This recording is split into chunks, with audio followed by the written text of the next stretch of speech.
can anyone hear me out there? I hope you guys can, because I can't hear myself. So if you can't hear me, let me know. I'm not sure if I messed it up. Maybe I did. Anyways, let me know in the comment section if you can hear me before I start talking. There was once a show I did the entire thing where no one could hear me. Can you hear me? Can you hear me? Anybody? Can you hear me? So every now and then, like, I don't know, the mic will mess up. I have no idea. All right. Anybody? All right. Let me know. I haven't received confirmation yet, so I refuse to start the show. All right, I'm good to go. All right, you're a spell with the E at the end. It's okay. It happens. As long as we know what you're talking about. I'm also God to go. Oh, yeah. There's a few mistakes in that, but thank you. All right, we can hear you. All right, guys. Anyways, welcome to the show. We're here on Friday. All right, and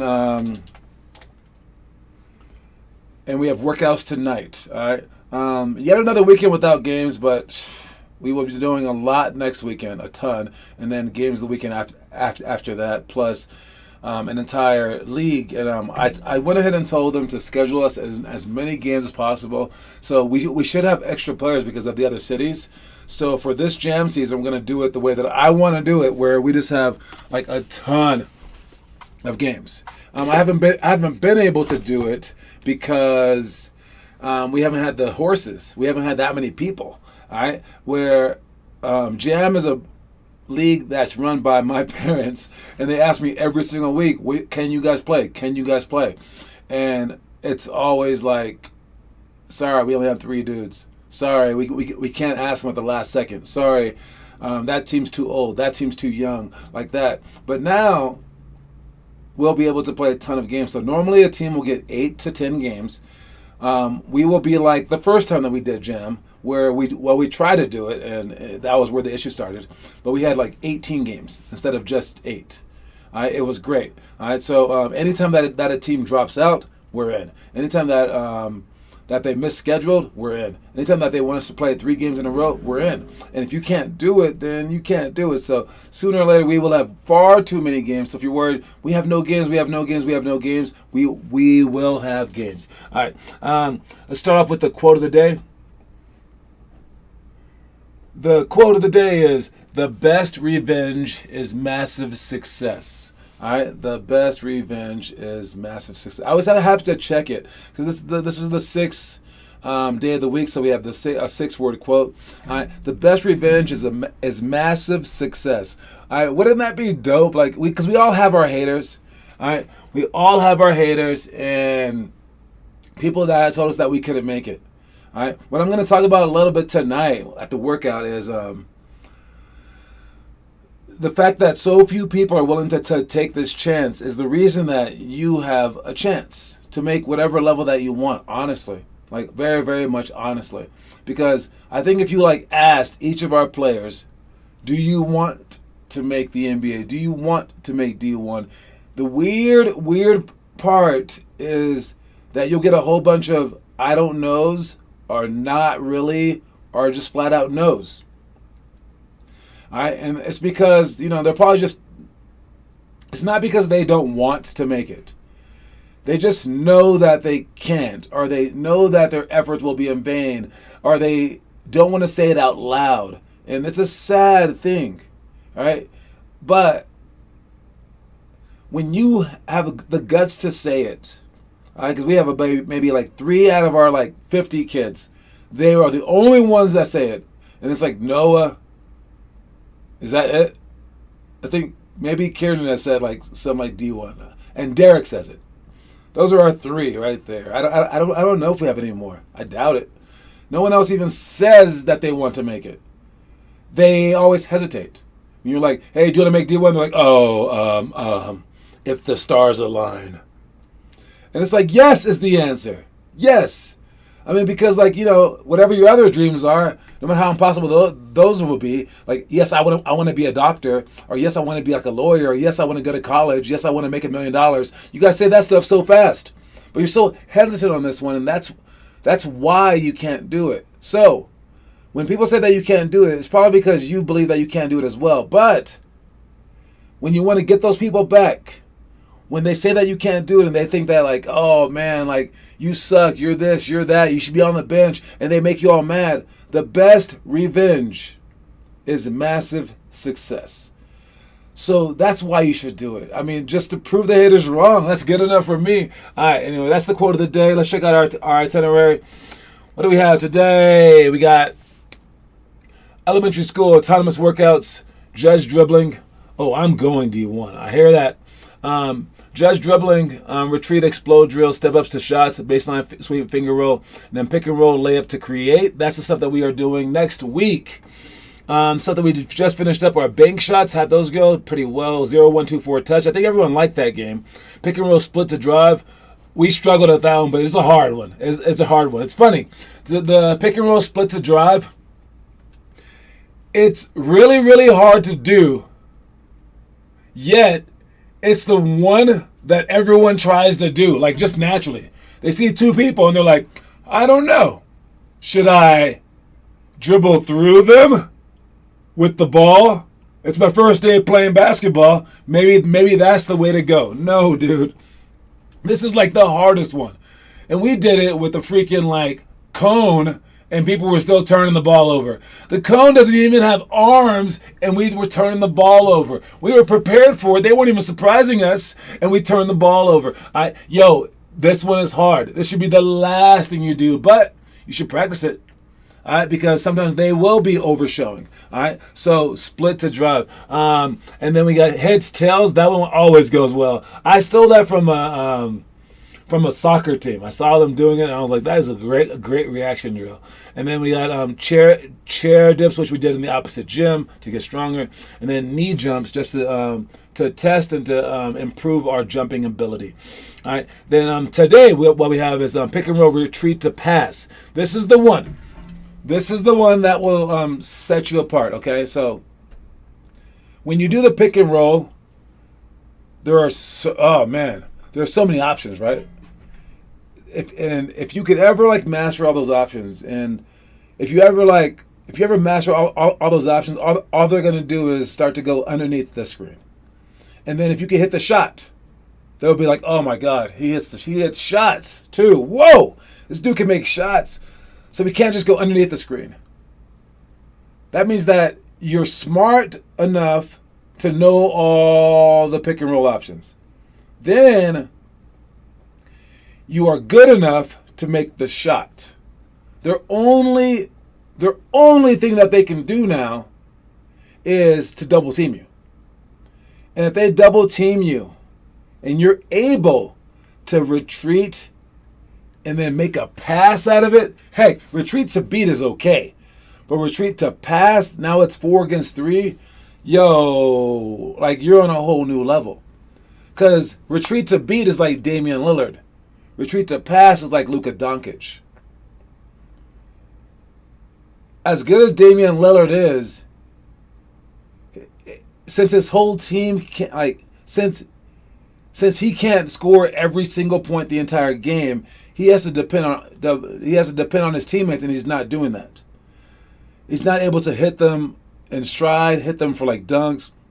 He can do it, but just not like as well as Luka can. When Luka does it, it's like he's 5 different people at the same time. He can beat you, but then he can also pass to the other 4 people, and it's like he's everywhere. All right?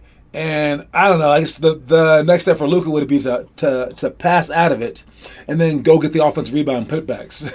I mean, that was when he could be like LeBron. It'd be like, done. Like, okay, you like triple one. All right?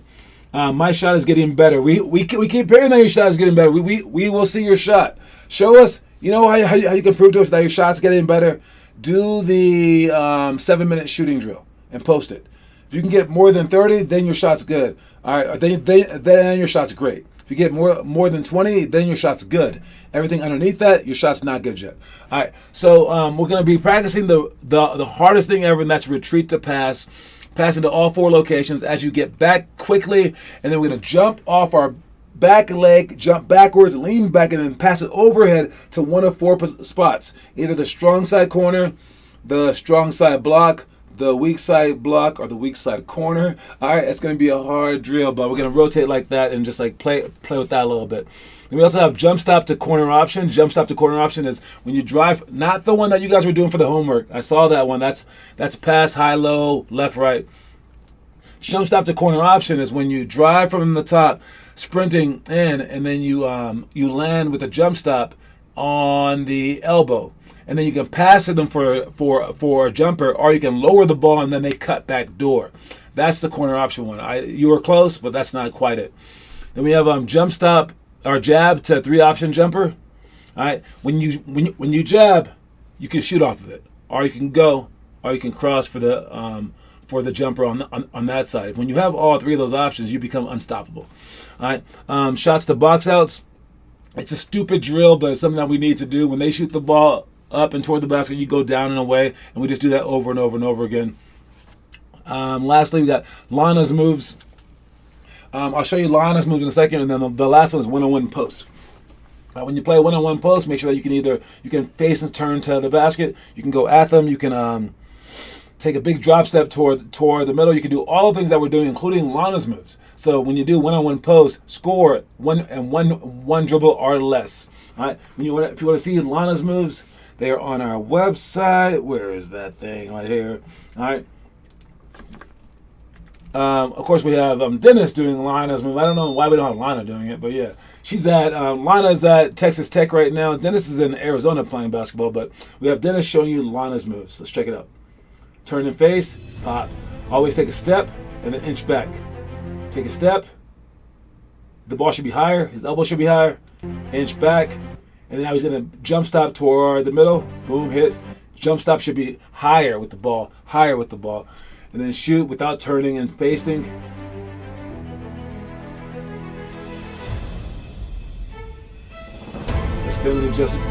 Just watching. Step, turn the middle. Step middle, turn baseline. Sorry. And the last one is step there, hit there, pump fake, step through. All right. Those are all the drills. That's why doing homework is important, because you catch me when I was doing it wrong. Exactly. No. You practicing it's a huge thing. It helps me out. Helps me actually form all the things to do. All right, during our practices, because I'll see the mistakes that you guys made and things like that. So great job posting homework. It helps a lot. All right. Anyway, that's Lana's moves. We're going to do that one today as well.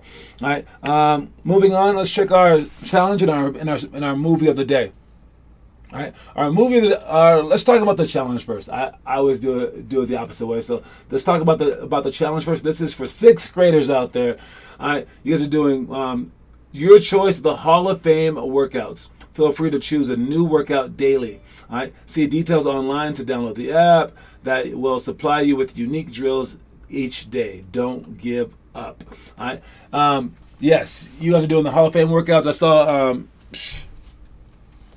Wesley posted the homework. Nice. I saw Noah posting the Hall of Fame workout. He chose to do the LeBron. No, was it the LeBron James one? No, he did LeBron James the other day. Today he did. Whose workout did you do today? Let us know in the comment section. I forgot. All right. But yes, we have Steph Curry ones, we have Magic Johnson ones, Dennis Rodman ones, Michael Jordan ones. All right, so many different workouts that it's fun. I think he's the only one. Well, Sean joined you, and Gavin joined you as well. So that was a few people. So we'll count that as 4. All right. But anyways, the movie of the day is a very, very interesting movie. Okay, this movie is called The Scout. All right, if you've seen this movie, you know what I'm talking about. Basically, this dude, Brendan Fraser, he's King Kong, okay? Basically, he's King Kong. All right, you got to understand, okay? But he's not actually a big monster. He is a kid, I guess he's American, but he was playing down in Mexico. And the New York Yankees found him, this one scout guy that actually got cast aside. They were like, you're such a bad scouter. They got mad at him and they sent him down to Mexico in the middle of nowhere. And he's just like, I can't believe I'm doing this. And then he sees this kid come out to a king's reception, basically. And they're just like, dun, carrying him out and stuff. What is this guy? And he can bat crazy. He can hit home runs. He can throw 110 miles an hour, as you can see right here in the clip. All this stuff. But it turns out he has anxiety issues. Like Austin. Yes, Austin should watch this movie. Oh my God. Noah, have your brother watch this movie. because it really goes over the pressures of like stardom. It's really an interesting movie. They do it in a funny way. It's a very silly movie, but it's good. And I remember as a kid, this one, like, I don't know if it helped me out, but like, it was very entertaining. And I always thought of like, when my life gets like a circus, how I should respond. And my life was kind of a circus growing up. Probably not as much as like, Zion Williams and stuff like that. But my life compared to like the normal basketball player's life, it was a circus, man. There was media. There was a lot of stuff like in high school, dude. It was crazy. And I handled it pretty well. I always took it as like, it's fake. Even when I was overseas, it's fake. It's not real life. Just keep playing basketball. Only thing that matters are the games. But the anxiety level that these guys go through, that you guys even go through, it's huge. And this movie is like, I never thought about it this way, but this movie is big for mental health. So I know, Kiernan, you get very anxious as well. This movie might be good for you too. It's called The Scout. It was made in 1994, maybe something like that. And it's with Brendan Fraser. Watch this movie, especially if you're a sixth grader out there. It's the movie of the month. All right. The stars. I want to go with, out of 50 stars, I'm giving it 40 stars. 40 out of 50 stars. Solid movie. One of my favorites growing up. Mamba workout. Okay. Yesterday and the Larry Bird one today. Larry Bird was probably a lot of shooting. I know that the Michael Jordan one is a ton of one-on-one stuff, so that's a fun one. Rodman one is a whole bunch of just running and working out, just strengthening. So heads up for the differences in that. Well, they kind of didn't have a choice. I like that you pushed them, man. Hey, great job pushing people. That shows me that you're a great leader. Anyway, speaking of homework, let's look at the homework. Who's been posting it? We got Noah Masseth, as always. But he's also doing it with our boy Sean O'Brien and Gavin Witt. All right, because I think that they had a sleepover. Do kids still call it sleepovers? Is it called like a romper, stomper? Like, what's the cool new word? Is it like a sock hop? Are these all cool words? Or are these all old words? Was it the bee's knees? Tell me. I don't know what you guys call little kid sleepovers. I know as adults we call them I fell asleep at your house. I'm sorry that I drank too much last night. All right. Anyways, but yes, we did the Mamba workout, the shot chart, the 3-man weave. Great job posting homework. And then Wesley Trout with the shot chart. Good job, Wesley. All right. Anyways, and there goes Kieran and Declan Louth right there with the retreat to pass. That's a hard drill, man. Great job practicing it early. All right. We will do it a little bit more tonight. And for right now, you know what? Before our story of the day, let's get to our trivia question. All right, I'm gonna switch it up. We're gonna switch the order of it because I like the trivia question today. We're gonna have the story a little bit later. Okay. All right. We're starting with the trivia. It's a sleepover. All right. Anyways, the trivia question today. All right. I think it's a tough one, but you can easily Google it. So get out your Google machines. All right. The trivia question today is, what player is the NCAA tournament's all-time leading scorer? That's the question. Which player is the NCAA tournament's all-time leading scorer? Not the whole NCAA. Not like during the season, regular season, all 4 years, blah, blah.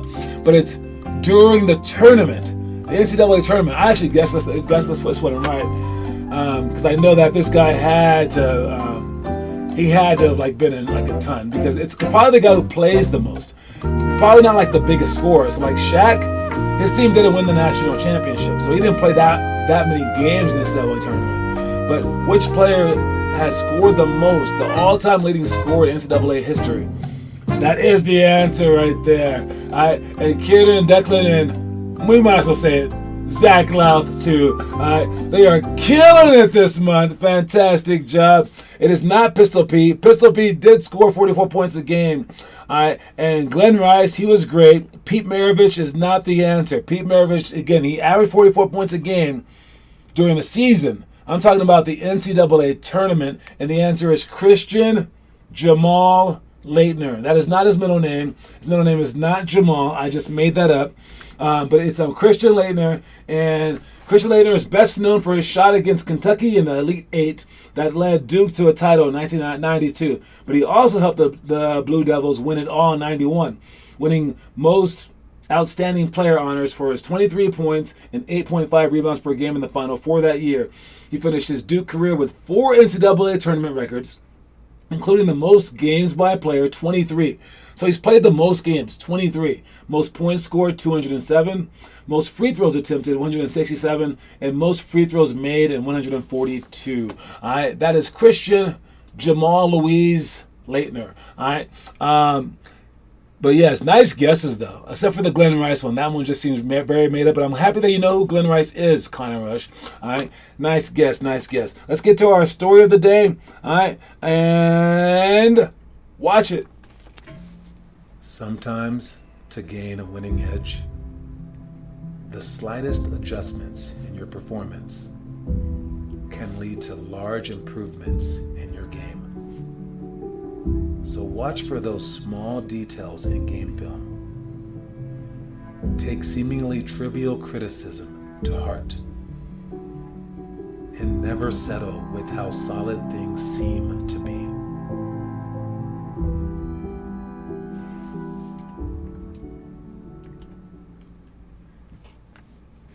Dude, that is deep. Never settle with how solid things seem to be. And the chick is in the water. You get it? Like, it's solid and it's not... Okay, you don't get it, man. Anyways, but yes. You can change your entire game by changing small little details of it. All right? And when the coach talks crap to you, it's not the coach talking crap to you. Who's Jaden? Jaden is one of those 2 new kids that are like always together, smaller, 7th graders. All right. I'm sure you'll see him. Ask me in the practice. He has dark hair. All right. Anyways, maybe Jaden should introduce himself to people at practice. All right, but not during practice, please. Just before or after. But yes, take the criticism that the coach gives you to heart. Look at like game film for the small details. Don't just gloss over those things like, oh, it's okay. It's just off by a little bit. No, like obsess about it in a good way. Like see what you can change, because if you keep changing the small details, it's going to add up to huge things. We talked about our shot last week, where if you're shooting, I was going to get a ball, but it's too far away. If you're shooting and you're missing shots, adjust the small things, like bring in your elbow, spread your fingers, but just do one. Bring your elbow for the very next shot. All right, spread your fingers for the next shot after that if you happen to miss it.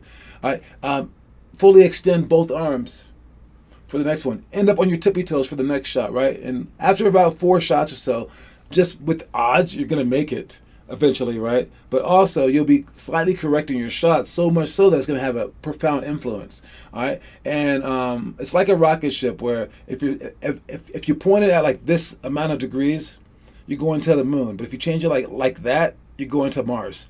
Because those 2 degrees, which way am I facing? That way. Those 2 degrees will get further and further apart. So when you fix these small things, like your positioning on the court, and you fix that, all of a sudden you're in help side more often. So you got 2 more charges a game. That's 4 more points. You got more playing time because of that. So you got more points because of that. And then all of a sudden you got recruited because you played the right game, and now you're in the NBA. Like, just because you stood here instead of standing there. All right? It's small things that will make a huge impact. So adjust those things. And again, one more time for it. Sometimes to gain a winning advantage, or sometimes to gain a winning edge, the slightest adjustments in your performance can lead to large improvements in your game. So watch for those small details in game film. Take seemingly trivial criticism to heart. And never settle with how solid things seem to be. All right, the never settling part is huge. All right, don't settle for where you are right now. Always try to improve. All right, let's finish up by talking about whatever the news is for the day. What's in the news? Ah, yes, the news. You guys have probably seen it on the internets, on the interwebs. All right. The NBA players, they have an arduous schedule. they always say, we want to play fewer games. We got to play fewer games. This is too hard. We're getting injured. It's the hardest thing in the entire world. Thank God we're getting paid $80 zillion a year. But during the summertime, what do? They work out more than they've ever worked out. And they play games, even more games. And they usually play in these things called Pro-Ams. All right. I played in the San Francisco Pro-Am, this one right here.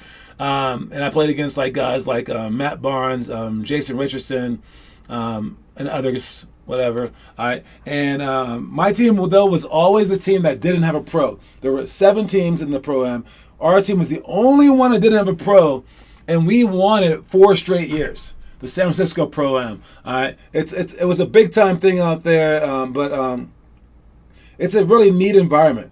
All right, because you get to play against the pros. It's like, whoa, dude. All right, but they come in just jacking up shots. Seriously, they're not trying to. I don't know if they're trying to win at all. They might be trying to win toward the end, but they're just trying to work on their game and stuff like that. But while you're going full speed and you're going at them, trying not to get dunked on by Jason Richardson and stuff like that. All right, but it's a very, very interesting thing. But just imagine how much these guys play basketball. It doesn't stop. The grind doesn't stop even during the off season. All right, and again, Pro-Am still special for players who battled NBA stars. All right, it holds a very special place in my heart. Although my team didn't win every single time, it was still extremely hard, and it was very fun. I was probably my team's second best player, and I don't know, it was really great just battling those guys. And I have so many stories from them. And the San Francisco one happens to be in a very, very rough neighborhood. But when I was when I was trying to get my job overseas, I went down to LA. And of course, there's the Drew League down there. All right, but I didn't just play in the Drew League. I had a friend in the Bay Area that sent me down to LA to meet up with one of his friends, and this guy just put me on 4 different teams in 4 different leagues. So I played at Long Beach State in this NBA league with NBA refs, and I remember Andrew Bynum was there, and I played in the Drew League. I played in 2 more leagues. I don't even know where they were. But I was playing everywhere, trying to get picked up by by foreign scouts. All right, and then I did workouts with this Asian dude that was the quickest guy in the world. He played for the Suns. He's the first Asian in the NBA. He was 5'9", but he's so fast. And I worked out with all these guys. I went to a workout with Shea Cotton, who was the LeBron James when I was growing up. He was featured on ESPN when he was in the 4th grade. He could dunk in 4th grade or 6th grade. Wait, what was it? I think he could dunk in 5th or 6th grade. And he was 360 dunking during middle school. And then by the time I saw him, he was supposed to be better than Kobe Bryant. And then he didn't go anywhere. He went to Long Beach and went to somewhere. He's supposed to go to UCLA, but then his grades fell apart. And then I saw this guy at one of those workouts when I was doing all the Pro-Am stuff. And I was like, what? But now that I see him as an adult, he's 6'4", shorter than I am. He's kind of bulky, and he wasn't amazing at all. But when I was growing up, this guy was a living legend. Look him up. There's ESPN documentaries about him. His name is Shea Cotton. This guy was the man, and all these stories, all this amazingness happened in the Pro-Am. So if you ever have a chance, I played in the Pro-Am here in Denver as well with Chauncey Billups. I have great stories with that. We played a best of 5 series.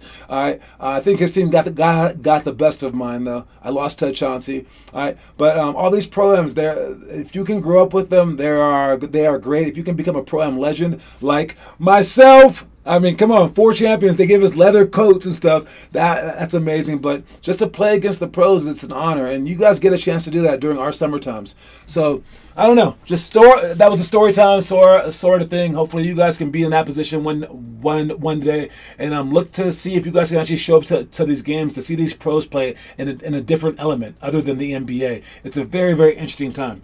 I'll see you guys tonight. Don't forget that our quote of the day, guys, is...